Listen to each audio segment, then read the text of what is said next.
morning and welcome to Shattering Myths. I am Yahowah. Each weekday here on GCN, we strive to expose the destructive and the deadly myths that are associated with religion and politics, with patriotism in the media, and with military and economic schemes. Instead of merely presenting the news, our mission is to understand what is actually occurring behind the headlines, while predicting how these events will shape our world. Then, during our second hour, we're going to engage God on His terms through evidence and reason, and that is because His is the only reliable voice in an exceedingly disingenuous world. Our phone number over the next 2 hours, if you'd like to participate in this discussion, is toll-free, 877-300-7645. Over the weekend, thousands of demonstrators gathered in dozens of cities across America to commemorate Trayvon Martin. Every article reads the unarmed black teenager. You know, if Trayvon Martin was unarmed, then we need to strike assault and battery from all 50 states' criminal tomes. Just say assault and battery is no longer to be considered a crime. That unless you have a gun, unless you have a knife, then you're unarmed. In fact, we really need to change the word armed and unarmed, because it speaks of arms. I didn't recognize that Trayvon Martin had both of his arms amputated. You know, when arms no longer mean arms and he was unarmed, then I think we have a problem not only with our legal codes and lack of understanding of them, but a problem with the vocabulary. But commemorating this boy is absurd. He had the greater hand in his own death. There are hundreds of young people across America, thousands around the world, that die every day and had no hand in their own death.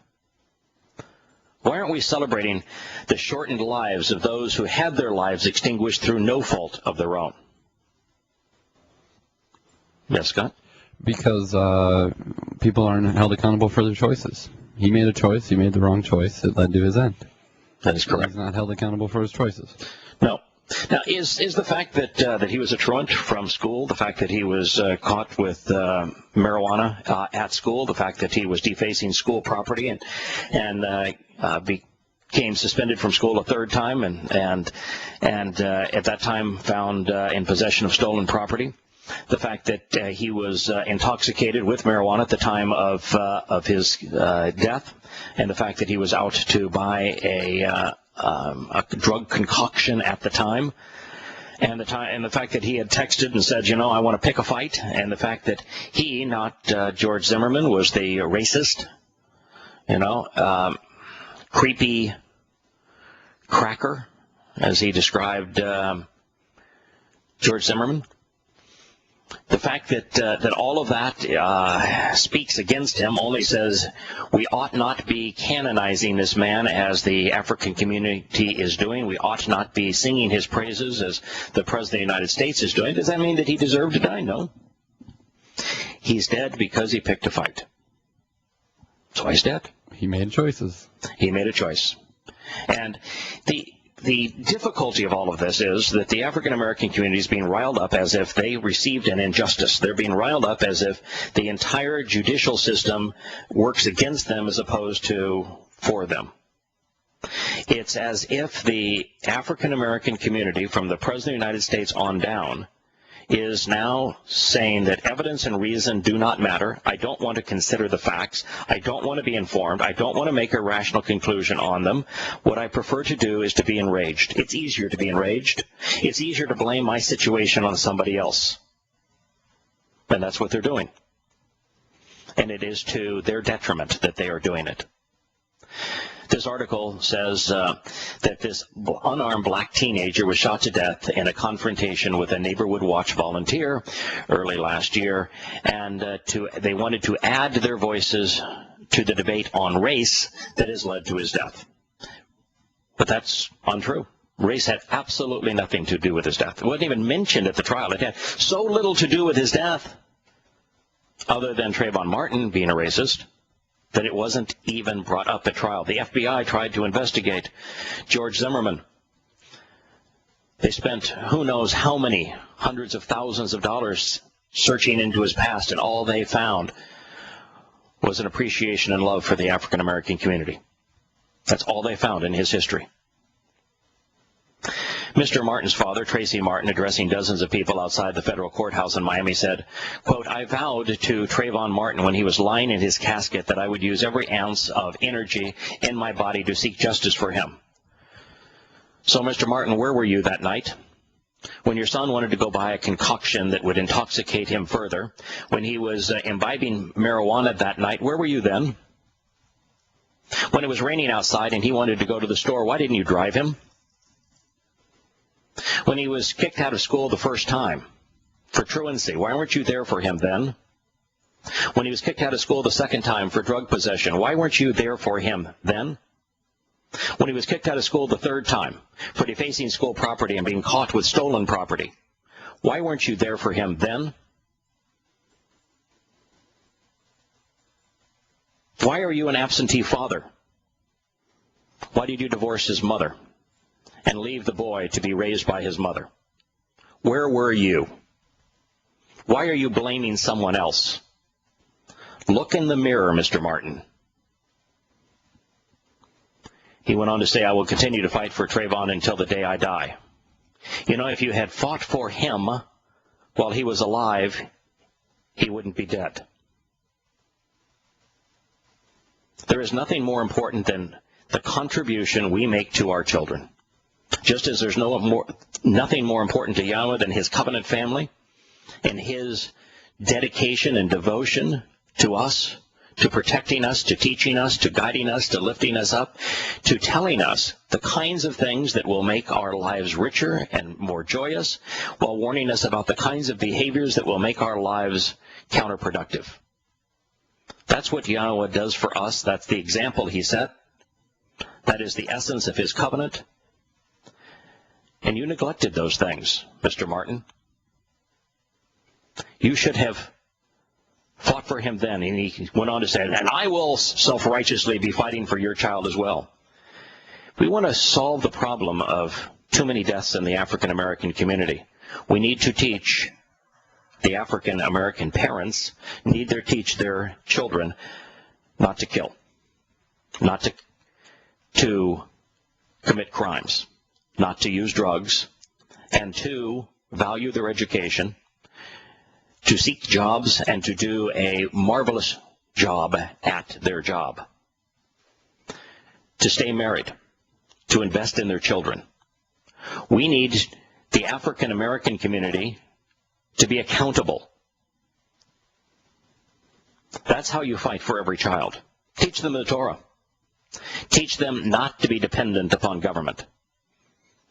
A disproportionate percentage of the African American community is dependent upon government for handouts. You need to teach them, your children, to be responsible for themselves. Isabel Eugene, 16, who attended the rally in Miami, said, "Before Trayvon Martin, we took precautions, but now it's worse. It could have been my brother." Nonsense, little girl. Here's the reality. Blacks kill blacks at a rate that is 10 to 1 over the rate that whites kill blacks.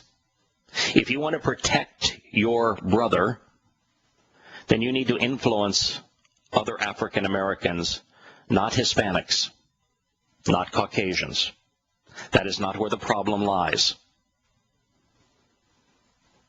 Mr. Sharpton, who orchestrated all of this so that he could be in the limelight again, so that he would be empowered again, lying to his community for his own self-aggrandizement, then announced a plan to hold a protest in the Capitol in August to commemorate the 50th anniversary of the March on Washington for Jobs Freedom, where the Reverend Dr. Martin Luther King delivered his famous "I Have a Dream" speech, all to set up Mr. Sharpton to play to his ego. Mr. Sharpton said that he wanted to ensure aggressive federal investigation of Mr. Zimmerman and fight Florida's broad-based self-defense laws. Last Saturday we cried, he said, but this Saturday we march. Why don't they work? Just go to work. Stay married. Invest in the children. Do the right thing. Mr. Sharpton, if you want to help the African American community, confront them with the truth. Tell them about the percentage of young boys and girls that are raised without both a mother and father. About the number of boys and girls that are raised in second and third generation welfare families. About the percentage of boys and girls that grow up to be thieves and murderers. About the real percentage, the actual evidence on the premature death of African American boys and girls. Tell them the truth. And then once you start with the truth, build a foundation that is reliable. Don't lie to them. There is no reason to focus on the Justice Department. It did its investigation. It tried to find evidence on George Zimmerman. It found none. In fact, all the evidence that it did actually find was that this man supported the African American community. He taught pro bono in schools, African American children. His business partner was African American. His wife's best friend was African American. His house guest for a prolonged period of time to help another neighbor out was African American. His great-grandfather was African American. His prom date was African American. There is no evidence whatsoever that the man was prejudiced. And here's the reality, Mr. Sharpton. Even if he was prejudiced, even if he was aware of the facts that the criminal reports that are published by the United States government, by the FBI and the Department of Justice, show overwhelmingly that blacks inflict more murders and robberies and rapes upon blacks than whites do against blacks, and that if there is an interracial crime, it is overwhelmingly likely to be a black man raping, murdering, or violently robbing a white individual than the other way around. It's overwhelming, Mr. Sharpton. The problem, Mr. Sharpton, is you won't look in the mirror. Before you cast stones, clean up your own home. We'll be back to Shattering Myths in a moment.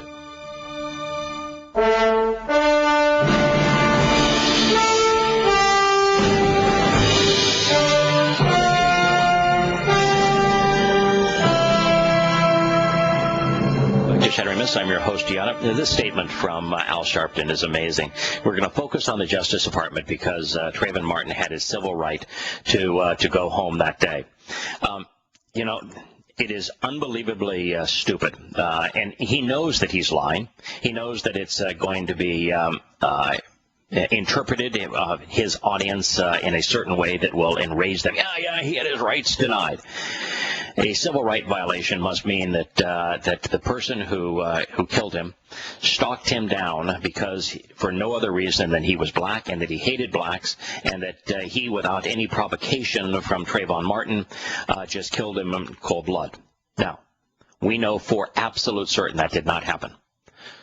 We know that the FBI has invested hundreds of thousands of dollars to scrutinize every aspect of this man's past, trying to find some evidence of racial profiling. Couldn't find any. Some idea of racism. Couldn't find any. Didn't even make its way into the trial. It was non-existent.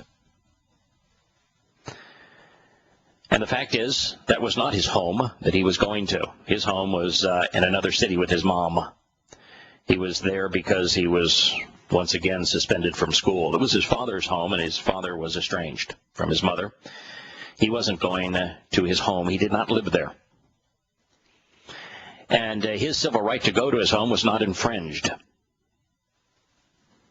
He was out in the rain, wearing a hoodie, not on the sidewalks, but next to the buildings, with the components for drug concoction. And he assaulted George Zimmerman. That is the reason that he is dead. Sharpton went on, we cannot have a society where any one of our children can be taken based upon someone's feeling that they have the right to stand their ground. So that's the other part of this. We want to change the laws. That now you must, if somebody wants to beat the living tar out of you, just take it, So the fact that African Americans are vastly more prone to violence against whites than the other way around, it's now Mr. Sharpton's desire that if an African American attacks a white, the white is just to take it. Just let him pummel you. Pound your head into the concrete. Break your nose. Don't stand your ground. It is repulsive. He went on to say that, well, what about Trayvon Martin's right to stand his ground? Well, he did.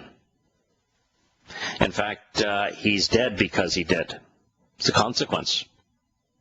And what about our right to stand our ground? Why don't you consider it your opportunity, Mr. Sharpton, to get an honest job? Why don't you consider it your responsibility to tell people the truth? He also reiterated a point that Obama made during his speech the previous day. This is absurd. You don't know the humiliation of walking into a department store where you're assumed to be a suspect rather than a customer, Mr. Sharpton said. Yeah, Obama was talking about his experiences where he would walk into a department store and be looked at as if he were a potential thief rather than a customer. That's absurd for two reasons. One is that there's a reason that their stereotypes exist. There's a reason when I walk down the street at night and I look over my shoulder and there's 4 or 5 black youths that are following me, that I'm going to be more concerned than if there are 4 girls from the local school sorority that are giggling behind me. And that is, the evidence shows that blacks are 39 times more likely to commit a violent crime against whites than whites are against blacks. Not 39% more likely, 39 times more likely. The reason that we stereotype is because the stereotype is earned. You don't want to be stereotyped, don't earn it. Yeah, Obama talked about the fact he walked into an elevator and a white woman would grab her purse, clutch her purse more tightly. Well, I'll tell you what, if I'm walking in an elevator with that man, I'm going to grab hold of my wallet because he wants to steal it and everything in it. If you don't like how people respond, then change the behavior that is causing them to respond that way. People are responding rationally. What's irrational is the complaints that you want people to pretend that you're other than you are.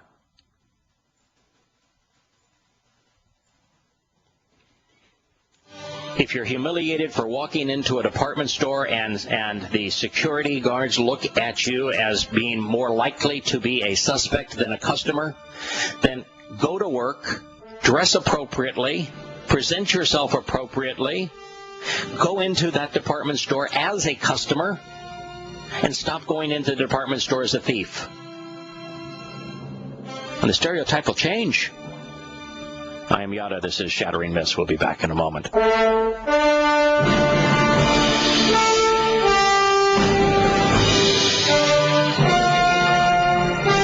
back to Shattering Myths. I'm your host, Yada. If you'd like to participate in this discussion, 877-300-7645. So as we continue with Mr. Sharpton's statements, he says, you don't know the humiliation of being guilty until proven innocent.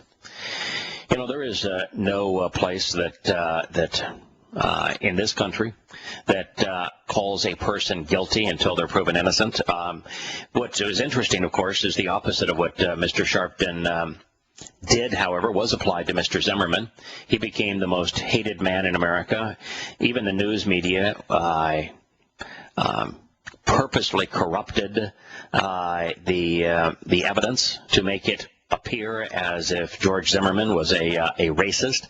He was found guilty in the African American community long before the verdict was read, which is why they were so surprised by that verdict. So there is humiliation in doing what you did, Mr. Sharpton, but rather than look in the mirror and say, you are the one who did this, it was not done to you, you continue to be a hypocrite. He says, you do not know the humiliation of people judging you by the color of your skin. Well, yes, Mr. Sharpton, that again is pure hypocrisy.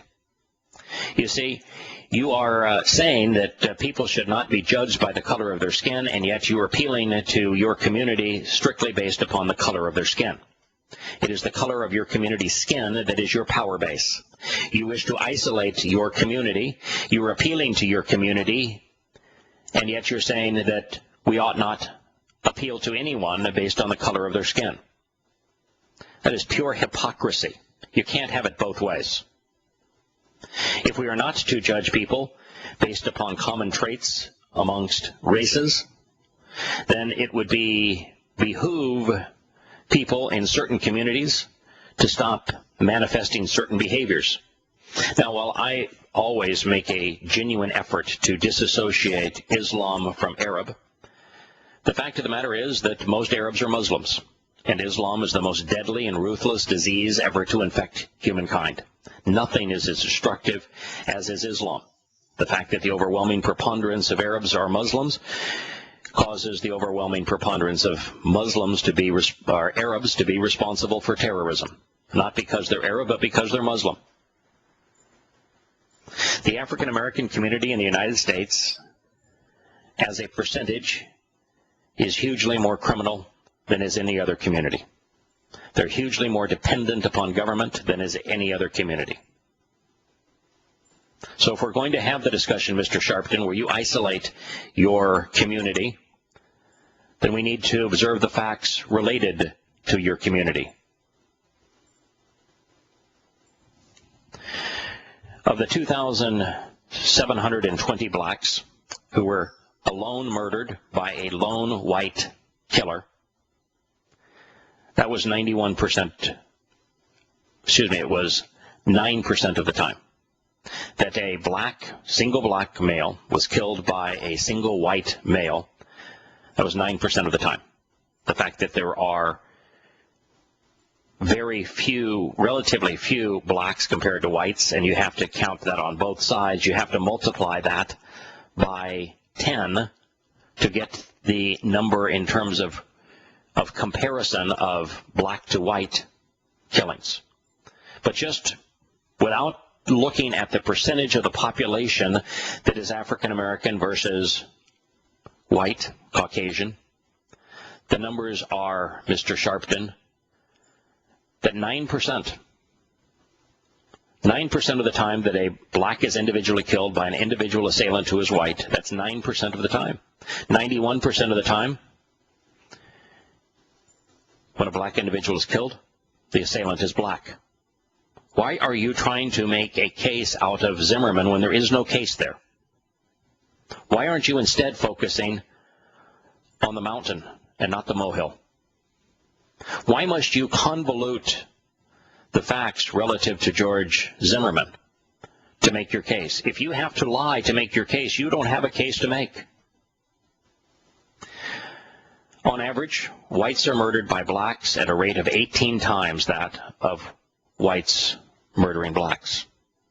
18 times, not 18%. You know, if it was even, then you don't have an issue.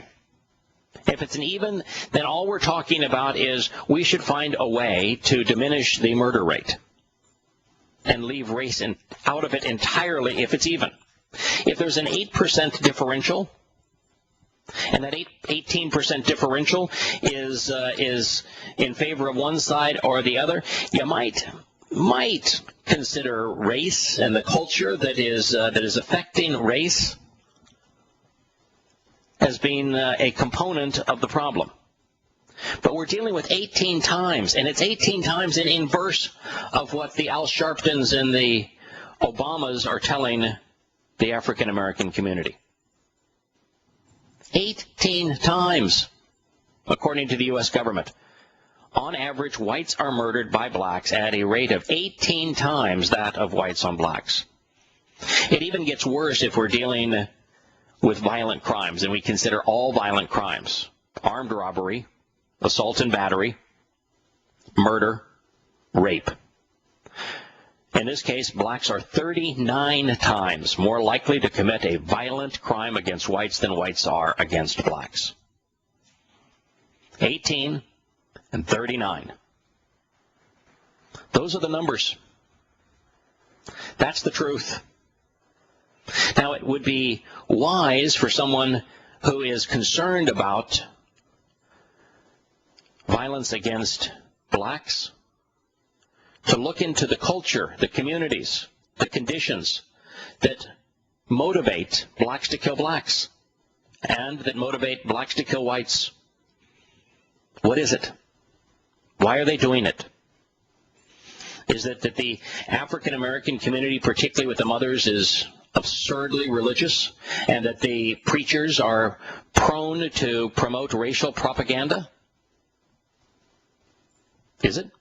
Is it because the government caters to them, that they are overwhelmingly more dependent upon government than are others? Is it that they don't value work and you have second and third generation welfare families?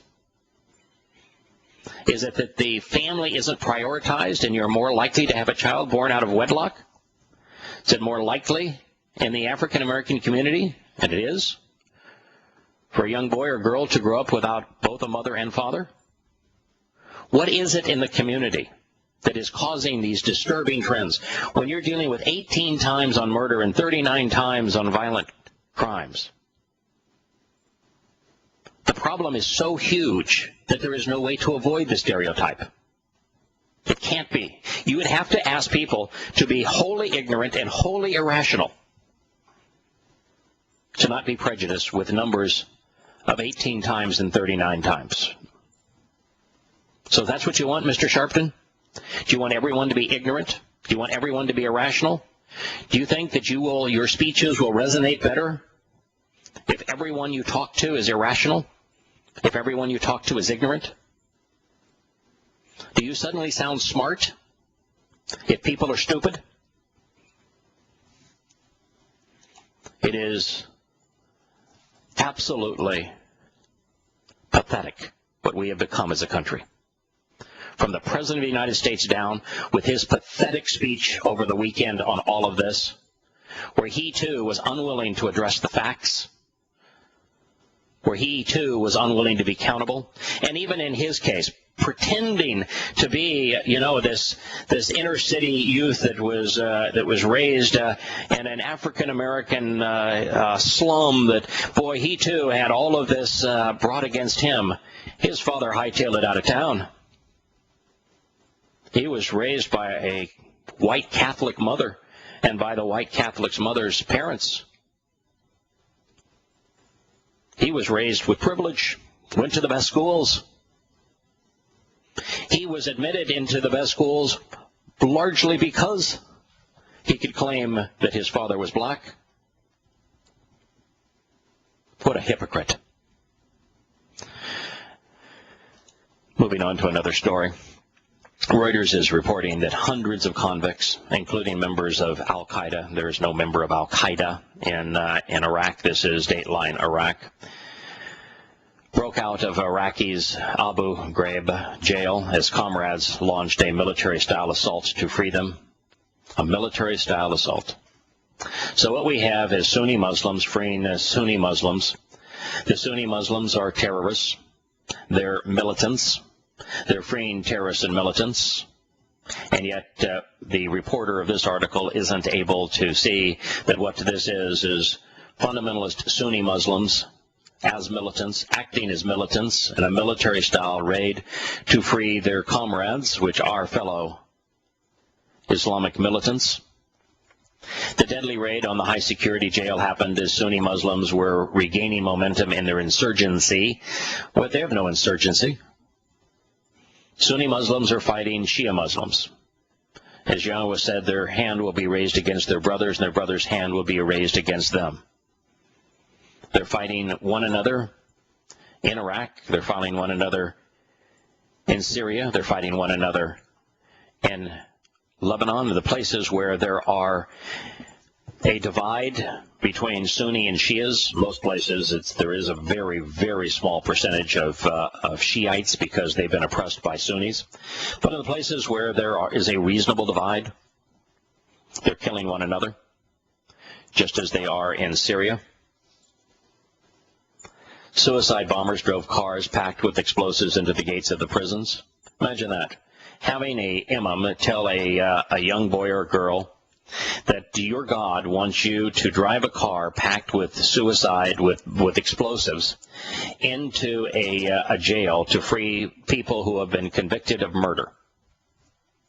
And that's what your God wants you to do. And if you do that, if you drive an explosive-laden car and blow yourself to smithereens and kill a bunch of innocent people while freeing people who have been convicted of crimes, then your God is going to reward you in paradise with multiple virgins. And yet, the President of the United States would lie on behalf of Islam as well and say it's a wonderful, loving, peaceful religion that's left an enduring mark on the world. Well, it left an enduring mark in Iraq. Other militants took up positions near the main road, fighting off security reinforcements sent from Baghdad. 10 policemen, 4 militants were killed in the ensuing clashes, which continued through Monday morning, when helicopters arrived, which were, of course, American gunships, helping to regain control so that the Shias could enforce their will by mowing down Sunnis. By the time hundreds of inmates had succeeded in fleeing. We'll return to Shattering Myths on a related story after the commercial break.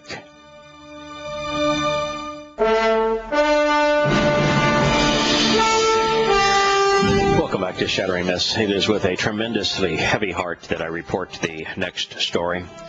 After having mucked up the conditions in Tunisia, having played a tremendous role in mucking up the conditions that now exist in Libya, having played a major role in mucking up the conditions that exist in Egypt, having played a decisive role in mucking up the conditions that exist in Iraq, having destroyed Afghanistan, having been responsible for creating the conditions that have led to the Syrian war, having put a stick of dynamite with our weaponry to destabilize Pakistan, having made a bad situation worse in the Sudan and Somalia, the United States has decided that why not muck up the only place that is sane, the only place that is civil in the entire Middle East.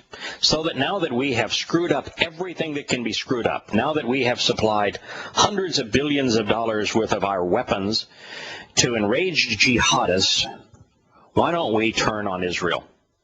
Why don't we go to the one place that we haven't completely mucked up?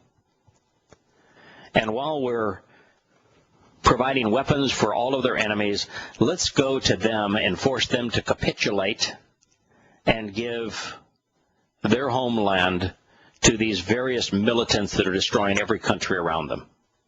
Why don't we do that? What a brilliant idea, America. Well, the news out of Jerusalem is that Israel could be considering a monumentous concession that would change the course of 48 or 46 years of history with the Palestinians. I'm going to put Palestinians in quote. There is no such thing as a Palestinian. And any time we present that as the name of a distinct people group, then we're lying. CNN reported this. They're lying. There is no such thing as a Palestinian. There has not been a Palestinian for well over 2,500 years. The last Palestinian was annihilated by the Assyrians and Babylonians. They have no legacy. There is no, was never, by the way, a culture named Palestine. There was never a country named Palestine. There is no history of such a people. The closest we can get is the Philistines. And the only reason that Palestine is applied to the Philistines is because when the Romans put down the Jewish rebellion in 133 to 135 CE, they chose to rename the province of Judea Palestina because they recognized that long ago the arch enemy of the Jews had been this people that are only known to us through the Torah, prophets, and Psalms. If it's not for the Torah, prophets, and Psalms, the name Philistine is not even known. There is no record of them apart from the Torah, prophets, and Psalms. And so if you want to use a name that is only known to us through the Torah, prophets, and Psalms, then you ought to consider what the Torah, prophets, and Psalms has to say about the land known as Yisrael, what it has to say about Yahudah, and that it was Yahowah's gift to his children. Well, the news report says that as a show of goodwill and diplomatic murmurs by the United States and its Arab partners, why don't we say its Muslim partners, are stoking hopes that the glacial budge in Israel's position could lead Israelis and Palestinians to talk seriously about peace again. Oh, God, I hate CNN. To say the glacial speed of Israel's position. Israel's position has been reliable. It has been sane. The problem is that the Islamic position not only has changed, but it is insane. Reuters news agencies quoted an Israeli official last week who said that Israel agreed for a plan for peace talks based on pre-1967 borders and land swaps. If Israel does that, and they're going to do it, just a matter of time, I had long suspected they would do it around 2026, some 13 years from now. It's going to happen. There is a peace treaty that will be reaffirmed with many. It's going to be the catalyst that leads us into the tribulation. But 13 years prior to the tribulation is not all that early. It's going to happen. Israel is going to capitulate. A country like the United States, as the prophecies read in Yeshayahu 17 and 18, Isaiah 17 and 18, is going to thin Israel at the waist, going to loot Israel by doing so, forcing Israel to give up the Gaza Strip and also the West Bank. And as a direct result of that, all hell is going to break loose. It's going to bring on World War III, just as Czechoslovakia, being given by England to the Nazis, brought on World War II, and billions of people are going to die. We'll have more on this story on tomorrow's program.